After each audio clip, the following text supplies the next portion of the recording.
Hey guys, what is up? Sorry, my room is a little bit messy, so I decided to sit in this little corner, but I'm in the middle of remodeling my room, so this corner is gonna have to do. As you guys can see in the title, I am gonna be talking a little bit about how I'm getting prepared for medical school. These are tips that hopefully will help you as well as myself, because I am still in the pre-medical track in my undergraduate career. So I still have a bit to go before I actually finish my pre-medical track. So in the meantime, I'm trying to get myself as prepared as possible so that I can get into medical smoothly and not let it hit me like a truck. Because I know it's gonna be like an overload of information. And I think the best way to get to medical school without it being so difficult is to slowly create better habits and just mentally prepare yourself. So here are a few tips on how to help you get prepared for medical school with me. Tip number 1. Okay, so the first thing that I took into mind is medical school is gonna be a really big financial commitment, meaning that if I do not get a full ride or a scholarship or something to get in, I will have a pretty big loan once I graduate. The average debt for an American medical student is about $200,000 once they graduate, which is an insane amount. So in order to tackle that before I even start, is that I'm starting to save up some money. Not only is saving up money good to help you with that, but it's also going to help me become debt-free before I even start medical school. Because I do have things that I do have to pay now, such as my car, like I do have credit cards that I have to pay off. And there are certain things that I want to have clean before I go into that big debt.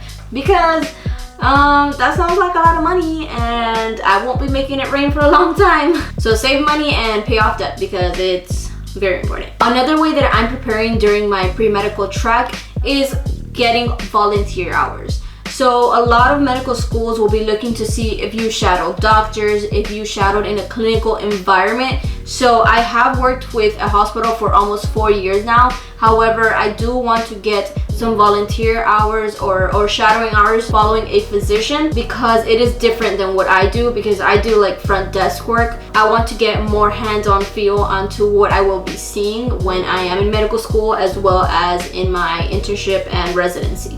So I think the average amount of hours that they want to see is like 100, I think, something like that. It's really not that much when you think about it, because you can do that in a pretty short amount of time.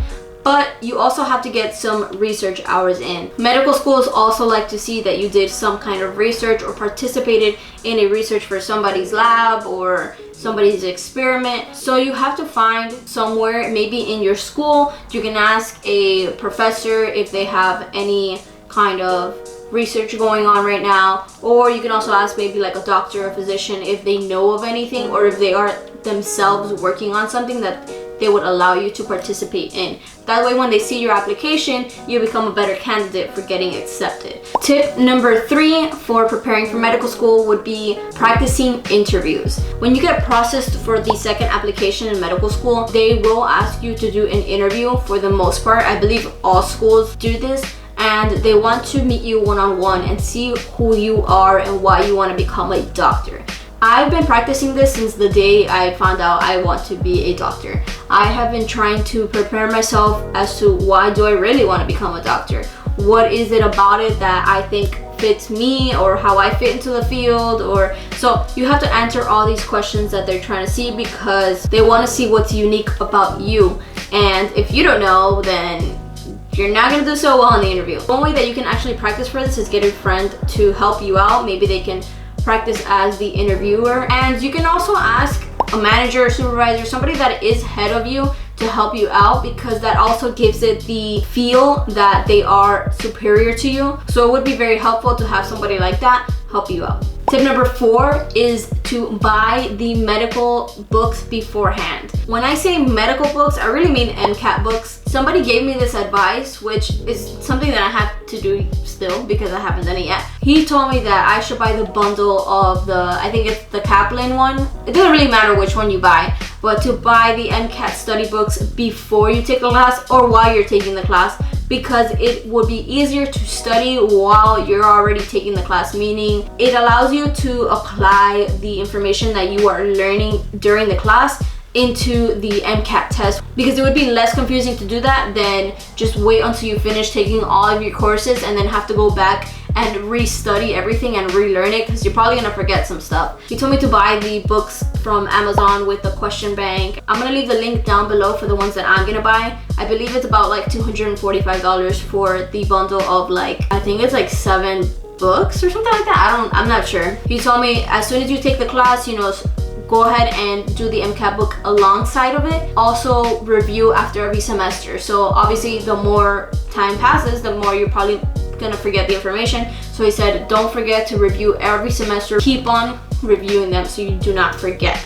Tip number 5 is to create a schedule. I have been working on this for the past like maybe month and a half on how to discipline myself on creating a schedule. It is so much more likely that I actually do my things when I write them down in a notebook or in an app, because it reminds me that I have to do something that day. Right now, I'm not taking any classes until March, but I am going to school and I am learning new things. So I'm forcing myself to go to school Monday, Wednesday, which is what my schedule will be like when I start in March.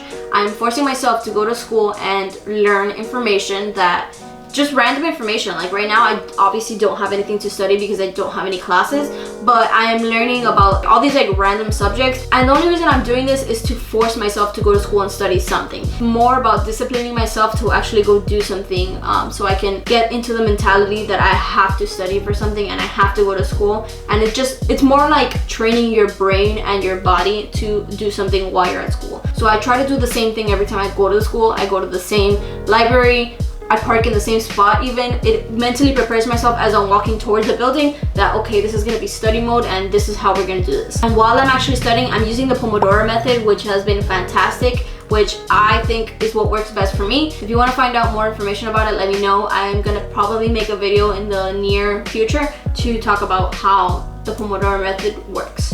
If there's anything that I learned during my martial arts career, is to really discipline yourself. Like, I know that I did not want to get up sometimes at 5 or 6 in the morning to go train for 4 hours, but I did it anyway because I knew that that's what I needed in order to succeed for my fight.